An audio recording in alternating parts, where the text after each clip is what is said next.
Yo les mecs, c'est Jésus. Non, je rigole, c'est Voltèche. Et aujourd'hui, on va voir 3 habitudes à mettre en place pour pouvoir avoir un physique énorme et sec.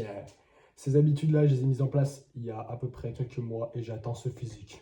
Ce physique, les gars. Alors qu'avant, j'avais ça. Comme vous avez pu le voir avec cet avant-après hyper impressionnant, les gars. Ce qui a changé, c'est qu'avant, j'étais gras sa mère. Je ne mettais pas ces habitudes-là en place et c'est pour ça que j'étais gras. Maintenant, je les mets en place et je commence à être tellement sec, tellement énorme et sec que je vis la vie en mode facile, les gars. On va y aller crescendo au niveau des habitudes. Première habitude, ce sera une habitude assez évidente. Deuxième habitude, une habitude que peu de personnes mettent en place, mais qui pourtant est tellement game changer. Et dernière habitude, c'est vraiment une habitude top secrète que seuls les plus grands de ce monde mettent en place. Première habitude, la marche. Oh, l'habitude de fou, personne ne savait, si tout le monde le sait normalement. Mais moi, à l'ancienne, j'allais 5 fois à la salle par semaine. J'avais un physique gras à mère et je me disais, c'est bizarre, pourtant je vais à la salle. Mais pourquoi est-ce que je perds pas beaucoup de poids? Pourquoi est-ce que je suis tout gras? Bah, c'est simple, les gars. La salle, ça te fait pas brûler tant que ça te cale. Même si tu fais des séances de 3 heures où tu es super intense, ça va pas te faire brûler là les cales en fait. Donc, c'est pour ça qu'il faut combiner ça avec la marche. Et en plus, la marche, c'est quoi? Ça te fait brûler des cales sans te sécréter du cortisol comme à la salle. Genre, quand tu fais une séance de 3 heures à la salle, tu as un pic de cortisol comme ça parce que c'est un effort super intense et du coup, ton corps il pète son crâne, tu vois. Alors qu'avec la marche, c'est tellement low cortisol, c'est tellement doux, frérot, que ton corps il va pas le sentir passer donc tu n'auras pas besoin de récupérer de la marche.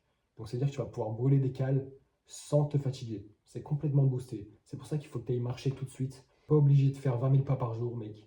Ça dépend de ton quotidien, ça dépend de ce que tu fais au quotidien, mais essaye de faire minimum 6 000 pas par jour.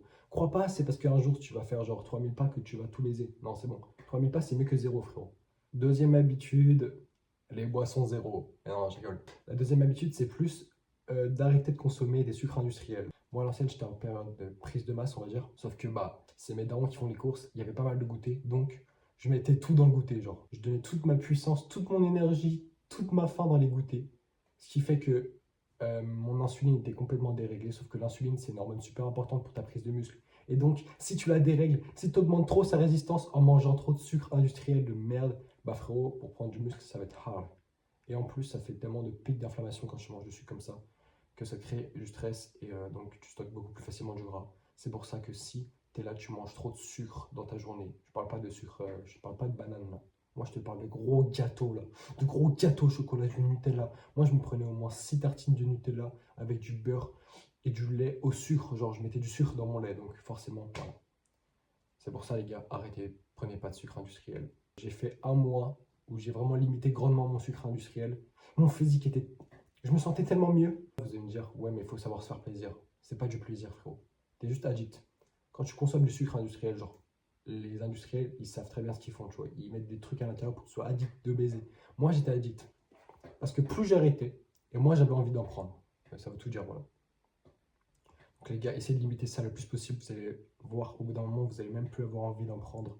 Et c'est là que la vie commence, les gars. C'est là que c'est boosté. T'es plus dépendant de ça. Et en plus, tu deviens plus beau, plus fort. T'as moins de boutons. T'es tout sec.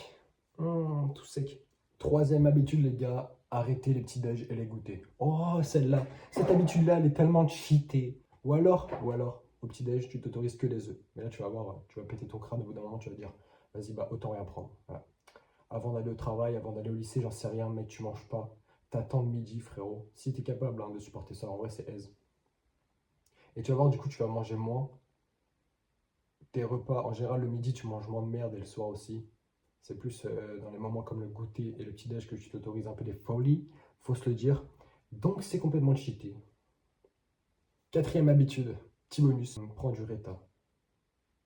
Bon, une habitude complètement cheatée que j'ai fait, c'est prendre du Reta, les gars. Prenez du Reta. Les gars, les peptides, c'est trop bien, c'est boosté. Bref. Bisous, c'était Voltèche. Abonne-toi. Abonne-toi. Et prochaine vidéo, on va parler de respect de soi-même. Si je suis assez fort pour parler de ça, je pense que je peux même monter l'Everest après. Bisous, bisous, bisous, bisous. Gros bisous, gros bisous, gros bisous.